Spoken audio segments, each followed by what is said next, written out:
both here and in Thailand, and it's really, as a huge fan of MMA myself, no, it is really, really. I mean, it was really entertaining. Yeah, it's entertaining. Very entertaining. It's Yes. watching people beat the shit out of each other. Unfortunately, it's very entertaining. I would agree. But I think for the casual observer, it can give the sport a bad name because people think of it as just being this awful Fight Club type thing, and this is what it's all about. It's like it appeals to the worst aspects of human nature. Yeah, and particularly if people are making money out of other people's risking without any medical support. Again, that idea is bad. And if there's gambling involved and these kids are not being paid, or they're only paid if they win, but again, no medical support, that's all questionable. Well, the UFC actually recently outlawed gambling in terms of like all of its fighters. Like no one's allowed to gamble anymore because there was a scandal.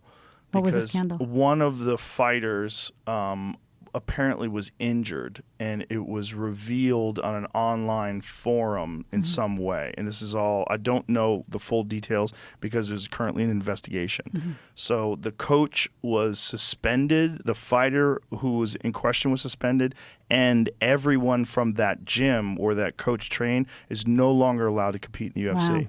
So everyone from that gym had to leave that gym and go to other gyms because these are professionals that relied on that gym for all of their training and they planned their career. So these people have to relocate, they have to move, they have to do something different. Wow. And then this fighter, or this trainer rather, is in deep shit. Like there's a real serious investigation as to whether or not they told people that this guy was injured and he was going to take a dive, and then or that he was no way he was going to be able to win the fight. And then a bunch of people bet on his opponent. And there was so late money, informed money. Wow. And then they came in and he won, and everybody lost their money. Exactly. No. He came in and he lost, and everybody won money because they knew he was going to lose. Oh, so they were betting on him losing. They bet against him. Got it, yeah. Yeah. But why were they telling people that he was going to lose? So then the odds because they could bet on it. But the odds would be less against them, for them, right? Because there are more people that they wanted to make money. They're not trying to prop him up. Let me explain it. What they were doing was the fighter who was injured, when they have these gambling forums and they discuss this. Right. The fighter who was injured, everyone knew this fighter was injured. This coach had apparently informed people to bet against this fighter. Because he was injured. And then he goes and wins. No, he lost. He was injured. He was informing them correctly. So this guy went in and essentially he had no chance. And all this informed money on the fact that this guy shouldn't have been fighting in the first place, bet against him, bet on the opponent, and made a lot of money. The bookmakers found out about this, the odds makers found out about this, and it's akin to cheating because they knew that this guy was not going to be able to really fight.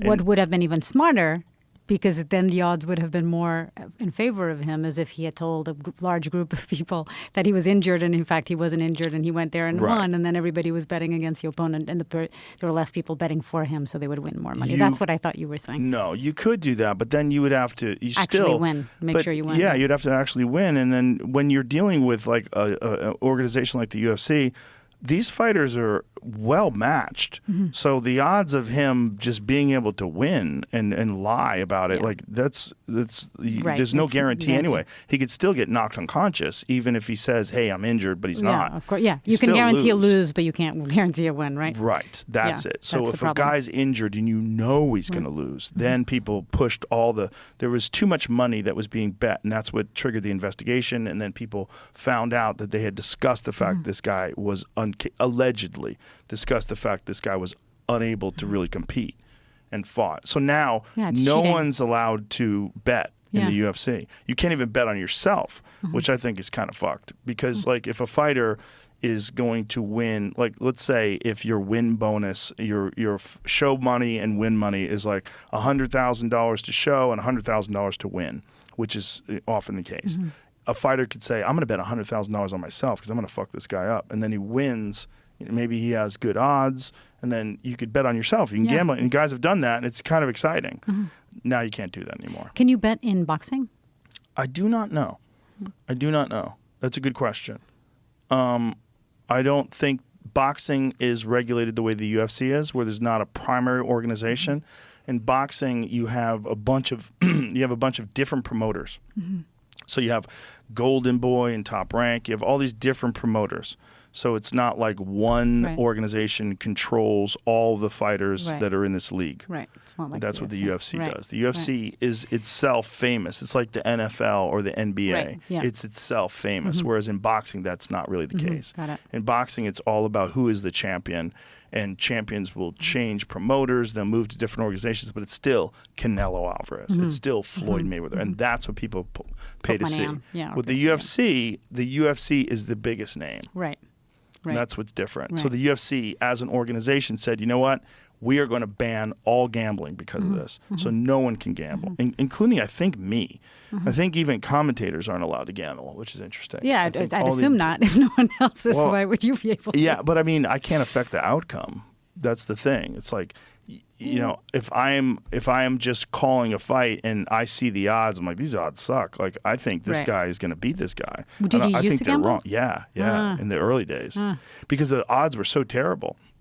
In the early days, when and then I stopped voluntarily myself in the early 2000s. I'm like, this is kind of fucked, because I was worried that I was giving biased commentary based on bets. Oh, wow. But there was never big bets. It was like $100 or something like that. But I had a business partner of mine, and I would give him all my picks, and we were at 84% at one time. Wow! Where he won 84% of the bets. It was crazy. Like, we'd calculated it up over like multiple cards.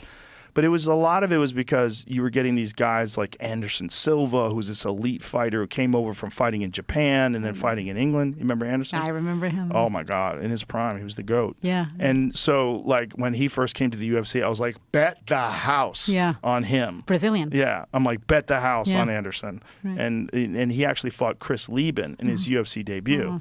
And I told my friend, I'm like, bet everything. Right. This is this one's a shoe-in. Yeah. There's a few fights like that where guys will come over and people don't realize how good they are. And then when you see them for the first time, you're like, okay, this is a champion. Yeah. So you like gambling in general? Yeah, not really.